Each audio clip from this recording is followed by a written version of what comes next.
السلام علیکم ورحمۃ اللہ وبرکاتہ۔ آج رمضان المبارک کا ڈے 3 ہے۔ آج ہم پارٹ نمبر 3 کو ڈسکس کریں گے کہ اس میں کیا کیا احکامات ہیں اور کیا کیا واقعات ہیں جس پر عمل کر کے ہم نصیحت حاصل کر سکتے ہیں۔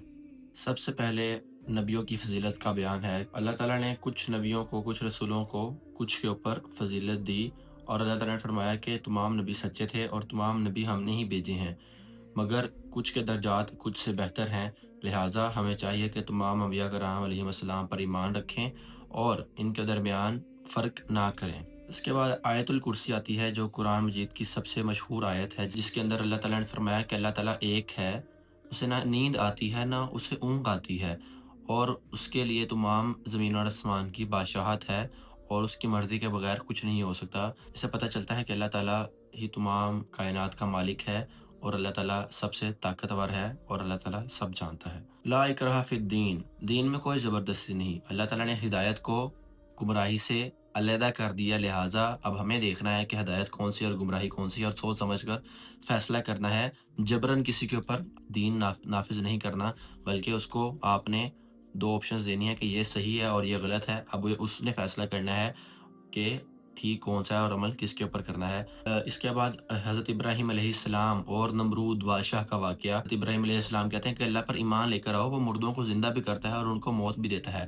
تو نمرود نے کہا یہ تو میں بھی کر سکتا ہوں۔ اس نے ایک غلام کو بلایا اور اس کو قتل کر دیا، اور کہا دیکھو میں نے اس کو موت دے دی، اور پھر ایک غلام کو آزاد کر دیا اور کہا دیکھو میں نے اسے زندہ کر دیا۔ اس کے اوپر حضرت ابراہیم علیہ السلام نے کہا کہ اللہ تعالیٰ سورج کو مشرق سے نکالتا ہے، تو تم مغرب سے نکال کے دکھاؤ۔ اس کے اوپر وہ خاموش ہو گیا۔ لہٰذا اسے سبق ملتا ہے کہ اللہ تعالیٰ ہی وہ ذات ہے جس کے اوپر ایمان رکھنا چاہیے۔ اس کے بعد اللہ تعالیٰ اپنی راہ میں خرچ کرنے کے آداب بتاتا ہے کہ اگر تم اللہ تعالیٰ کی راہ میں خرچ کرو گے تو وہ اس طرح ہوگا جیسے کہ ایک دانہ ہے اور اس دانے سے 7 بالیاں ہوئی ہیں، اور ہر ایک بالی کے اوپر 100 دانے ہیں۔ اللہ تعالیٰ اتنا ہمیں لٹائے گا اگر ہم اللہ تعالیٰ کی راہ میں خرچ کریں گے، لیکن شرط یہ ہے کہ ہمیں خالص نیت کے ساتھ اللہ تعالیٰ کی راہ میں خرچ کرنا ہے، اور دکھاوا نہیں کرنا اور احسان نہیں جتانا، کیونکہ اللہ تعالیٰ کوالٹی دیکھتا ہے، کوانٹٹی نہیں دیکھتا۔ اللہ تعالیٰ نے سود کی آیات نازل کی، جس میں اللہ تعالیٰ نے کہا کہ سود کھانے والا قیامت کے دن پاگل شخص کی طرح اٹھایا جائے گا، پاگل ہو کر اٹھایا جائے گا، اور اگر وہ پھر بھی باز نہ آیا ہدایت آنے کے باوجود، تو اللہ تعالیٰ اس کو چیلنج کرتا ہے کہ آؤ مجھ سے اور میرے رسول سے جنگ کرو اگر تم باز نہیں آؤ گے۔ لیکن اگر وہ شخص توبہ کر لیتا ہے تو اللہ تعالیٰ اس کے پچھلے گناہ معاف کر دیتا ہے، جو بھی اس نے پچھلا سود لیا اللہ تعالیٰ وہ معاف کر دے گا اگر وہ توبہ کرے۔ لہٰذا تجارت کریں، سود سے بچیں، کیونکہ سود اللہ تعالیٰ اور اس کے رسول کے خلاف اعلان جنگ ہے۔ اس کے بعد اللہ تعالیٰ نے قرض کے بارے میں آیات نازل کی، جو کہ قرآن مجید کی سب سے بڑی آیت ہے۔ اللہ تعالیٰ نے کہا کہ اگر قرض لو تو کہیں پر لکھ لیا کرو، کہیں پر سیو کر لیا کرو، اور گواہ بنا لیا کرو، اور اگر حساب کرنا ہے تو انصاف کے ساتھ کرو۔ اس کے بعد سورہ بقرہ کی آخری 2 آیات ہیں، جس کے اندر اللہ تعالیٰ نے مختلف دعائیں بتائی ہیں جو ہمیں روزانہ پڑھنی چاہیے، کیونکہ اس کے اندر ہمارا بھلا ہے۔ کیونکہ آپ صلی اللہ علیہ وسلم فرمایا کہ رات کو سونے سے پہلے جو شخص سورہ بقرہ کی آخری 2 آیات کی تلاوت کر لے تو وہ اس کے لیے کافی ہو جاتی ہیں۔ اللہ تعالیٰ نے اس آیت میں فرمایا کہ اللہ تعالیٰ کسی شخص پر اس کی طاقت سے زیادہ پریشانی نہیں ڈالتا، بوجھ نہیں ڈالتا۔